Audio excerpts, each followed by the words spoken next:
DJ Vikas सुन रही है। काहे उड़ी गईलू ये मोरे जान, मोटा दिल के पिपरावा से। काहे उड़ी गईलू ये मोरे जान, मोरा दिल के पिपरावा से। की भइल हमसे कौन खाता, मुँह तो पेलू अचारवा से। की भइल हमसे कौन खाता, मुँह तो पेलू अचारवा से। काहे उड़ी गईलू ये मोरे जान, मोटा दिल के पिपरावा से। काहे उड़ी गईलू ये मोरे जान।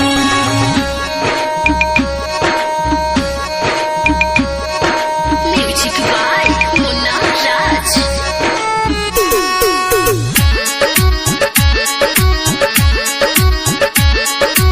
डीजे विकास सुन रही है।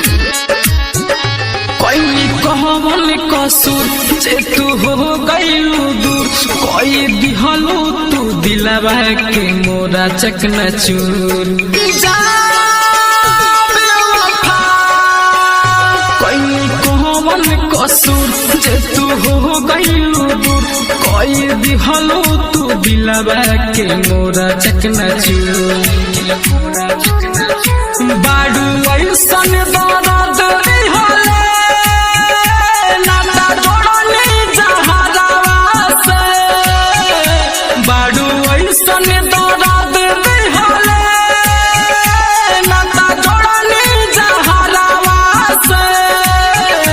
काहे उड़ी गईलू ये मोरे जान, मोटा दिल के पिपरावा से। काहे उड़ी गईलू ये मोरे जान।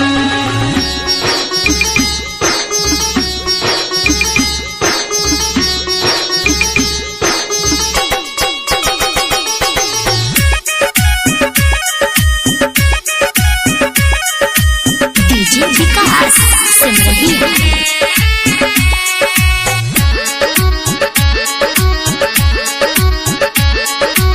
डीजे विकास सुन रही है। दर्द के तना सही बोल कही से रही, अपना दिलवा के दर्द मुला तुहसे कही।